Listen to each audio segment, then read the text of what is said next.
Hello friends, स्वागत है आपका साइंस जोन में, जहां हम कक्षा 9 के फिजिक्स के फर्स्ट चैप्टर मोशन का अध्ययन कर रहे हैं। और आज हम लोग इसी चैप्टर के अंतर्गत गति के समीकरण इक्वेशंस ऑफ मोशन का ग्राफीय विधि द्वारा निगमन का अध्ययन करेंगे।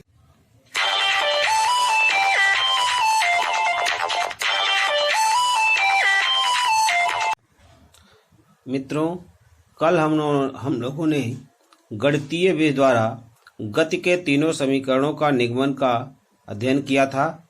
आज हम लोग वेग समय ग्राफ की सहायता से गति के तीनों समीकरणों के निगमन का अध्ययन करेंगे। आइए शुरू करते हैं। गति का पहला समीकरण, first equation of motion. First equation of motion. मित्रों, गति का प्रथम समीकरण निगमन करने के लिए हमने एक ग्राफ लिया है। वाई एक्सिस पर हमने वेलोसिटी ले लिया है, एक्स एक्सिस पर हमने टाइम ले लिया है, time equal to denoted by T, और एक समान त्वरण से सरल रेखा में गतिमान वस्तु के लिए ग्राफ खींचा है ए बी को हमने बी से टाइम टेकन मिला दिया तो यहाँ सी पॉइंट पर मिल रहा है। ए से चूंकि स्टार्टिंग है इसलिए यहाँ से लेकर के डी तक हमने लाइन खींच दिया, ए डी बन गया है। ए ओ या ओरिजिन पॉइंट ओ है, दैट इज इनिशियल वेलोसिटी, ये प्रारंभिक वेग है। अब हमने इसको डिफाइन किया, माना कोई वस्तु सरल रेखा में एक समान त्वरण ए से गतिमान है। यदि वस्तु प्रारंभिक वेग u से चलकर t सेकंड बाद अंतिम वेग v को प्राप्त करती है तो त्वरण बराबर हो जाएगा रेखा AB का ढाल, स्लोप ऑफ AB हो जाएगा। ये हमारा जो AB है इसका स्लोप, तो इसको अगर हम लिखेंगे तो A इक्वल हो जाएगा, ग्राफ से देख लीजिए, हो जाएगा BD अपान AD। तो हमने यहाँ लिख दिया A equal BD upon AD। चूंकि BD को अगर हम एक्सप्लेन करना चाहें तो BD इक्वल हो सकता है BC माइनस DC। हमने यहाँ लिख दिया BD को BC माइनस DC अपान AD। अब BC चूंकि अंतिम वेग है, दिखाई दे रहा ग्राफ में, BC equal final velocity V and DC, जो DC दिख रहा है, DC इक्वल AO है, DC equal AO that is U। मैं लिख दिया है DC equal AO that is प्रारंभिक वेग U and AD equal OC। AD को OC भी हम कह सकते हैं, पैरेलल है दोनों, तो AD equal OC that is time, then AD equal OC that is time T।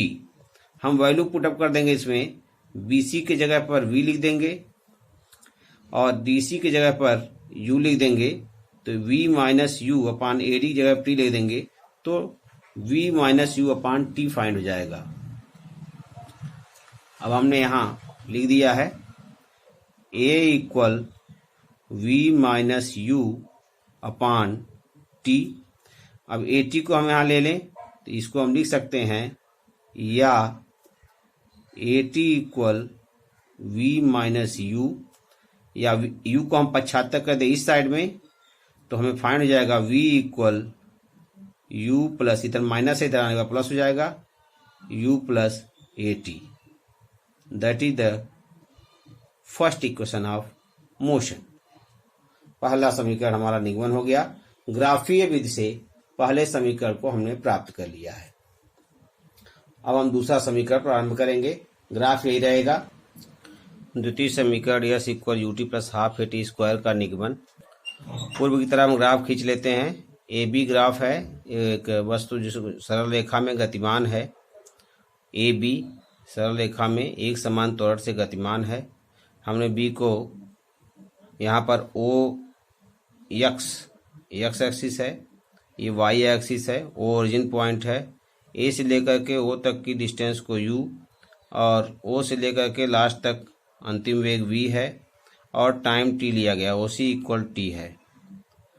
हमने ग्राफ से लिया है, ग्राफ से हो जाएगा वस्तु द्वारा तय की गई दूरी यस इक्वल, ये समलंब हमको प्राप्त हुआ इससे ओ ए बी सी का क्षेत्रफल, ये वस्तु द्वारा तय की गई दूरी हो जाएगी। तो समलंब ओ ए बी सी से घिरा क्षेत्रफल, अगर इसको हम देखें तो इसमें एक आयत प्राप्त हो रहा है ओ ए डी सी और दूसरा एक समकोण त्रिभुज प्राप्त हो रहा है ए डी बी। अब हमने इसको ले लिया है आयत ओ ए डी सी का क्षेत्रफल प्लस त्रिभुज ए डी बी का क्षेत्रफल, तो यस इक्वल हो जाएगा आयत बराबर होता है लंबाई गुणे चौड़ाई ओ A into O C. Graph में हम देखेंगे ओ ए इंटू ओ सी हमने सीधे ले लिया है, ओ ए इंटू ओ सी लंबाई गुणे चौड़ाई और त्रिभुज के क्षेत्रफल के लिए हमने लिया है 1/2 गुणे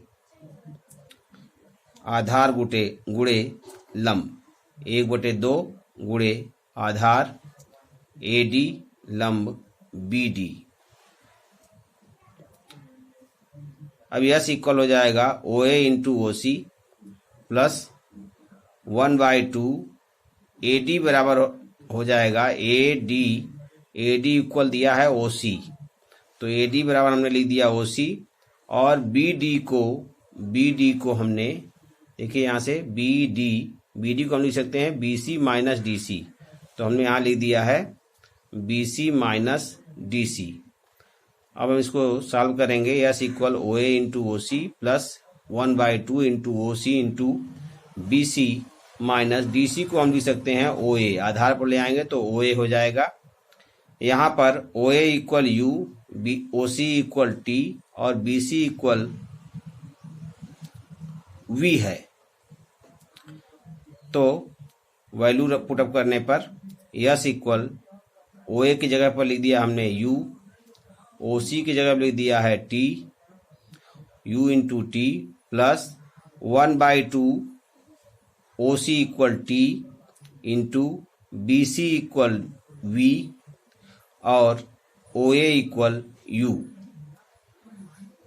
इसको थोड़ा हम सॉल्व करेंगे, u into two U T हो जाएगा 1/2 टी इक्वल टी और v माइनस यू बराबर होता है ए टी गति के प्रथम समीकरण से, चूंकि v minus you equal A T गति के प्रथम समीकरण से, तो v minus you equal A T हम यहाँ लिए ए टी लिख दिए सीधे, तो हमारा मिल गया yes equal U T plus 1/2 T into T का मल्टीप्लाई हो गया तो ए टी स्क्वायर।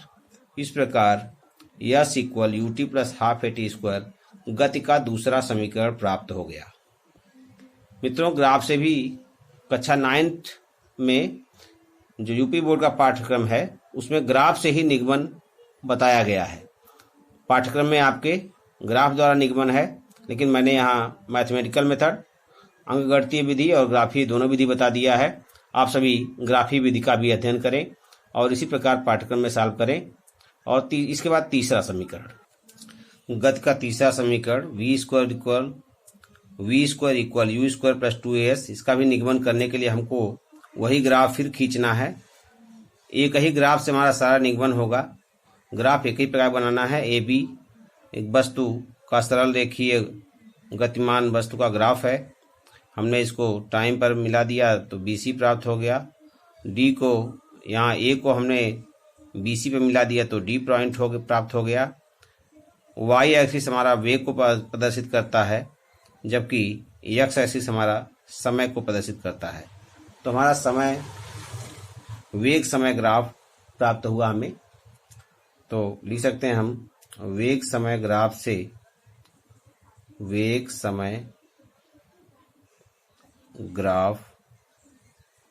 से अब हमको इसको वेग समय ग्राफ से इसको ज्ञात करना है। तो तय की गई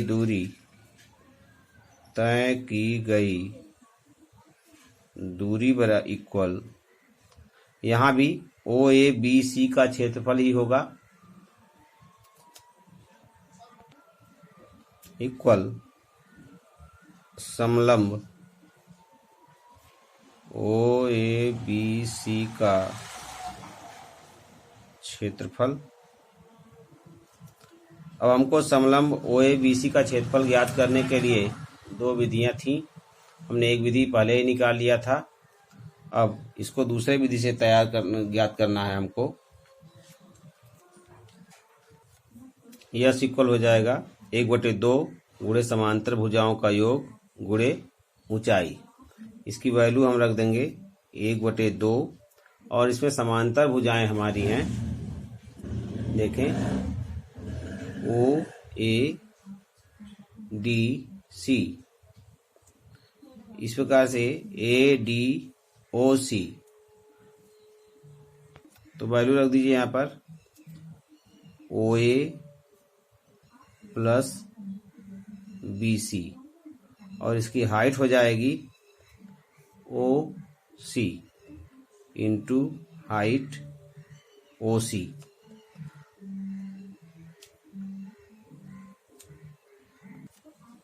यहाँ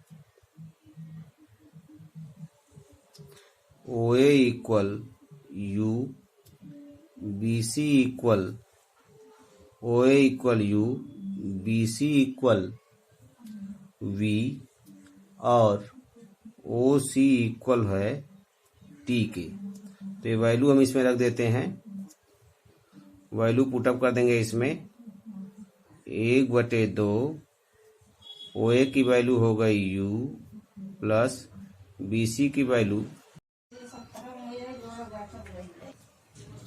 बी सी इक्वल हो जाएगा V, B C equal V and O C equal हो गया टी।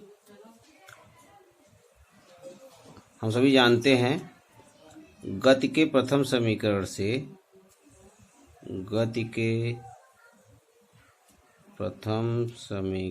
से, चूंकि v equal you plus A T, इसे हम निकालेंगे तो t इक्वल हो जाएगा v माइनस यू अपान ए। अब ये मान हम ऊपर वाले समीकरण में रख दें। t का मान रखने पर तो that is equal to 1/2 u plus V और दूसरे समीकरण में v minus U upon A. और ये यस बराबर होगा यस इक्वल, हम इसका मल्टीप्लाई कर लेंगे तो आ जाएगा 1/2, इसको से मल्टीप्लाई कर दें तो हो जाएगा v² minus u square upon a. ये हमारा इसका मल्टीप्लिकेशन करने के बाद ये वैल्यू आ जाएगा। या यस इक्वल हो जाएगा यस इक्वल, हमने लिख दिया v² माइनस यू स्क्वायर अपान 2a। 2a का गुणा इसमें कर देंगे तो लिख सकते हैं इसको हम v² minus u square equal 2as। You square को पक्षांतर कर दें उधर, v² हो जाएगा you square plus 2as। That is the third equation of motion. That is third equation of motion। इस प्रकार हम गति का तीसरा समीकरण ग्राफी विधि से सॉल्व कर लेंगे और यूपी बोर्ड के क्लास 9th के पाठ्यक्रम में ग्राफी विधि द्वारा है, तो हम लोग इसको ग्राफी विधि द्वारा भी समझ लेंगे। धन्यवाद। मित्रों, अगर हमारा वीडियो आपको अच्छा लगता है तो इसे लाइक भी करें, सब्सक्राइब भी करें और अपने कमेंट्स भी ज़रूर भेजें।